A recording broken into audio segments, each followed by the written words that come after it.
Hello everyone. So AIBE 21-2026 paper is officially concluded today itself, 7th of June. I am now going to talk about the overall paper analysis and the difficulty level. Talking about legal theory, it was easy to moderate. Legal methods, it was easy. Constitutional law cases, it was moderate. Indian Penal Code, easy to moderate. Criminal Procedure Code, easy to moderate. Indian Evidence Act, moderate. Evidence in criminal cases, moderate. Legal ethics, moderate. And legal practice, it was easy. Now talking about the students' reaction and the difficulty level analysis. Overall difficulty level of the AIBE 21 exam 2026 was reported to be easy to moderate by most of the candidates.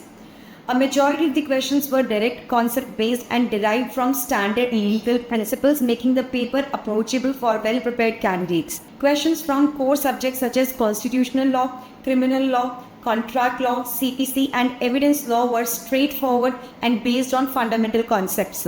The examination featured a healthy mix of theoretical, statutory and practical legal questions, testing candidates' understanding of basic legal provisions.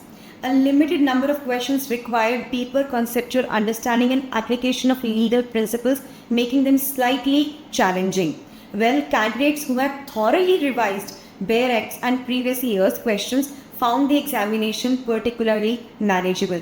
Overall, the AIBE 21 paper maintained the traditional objective of assessing practical legal knowledge and professional competence rather than testing advanced theoretical interpretation. So, overall, the paper was easy to moderate. Pattern was similar to previous AIBE examination. Bare Act, as I've already made a video on that particular topic, Bare Act based questions dominated the paper. Core law subjects carried major weightage. Time was actually sufficient for most of the candidates. Few questions required deeper legal understanding. Previous year questions proved highly useful. Overall, the student reaction, it was a manageable and a scoring paper.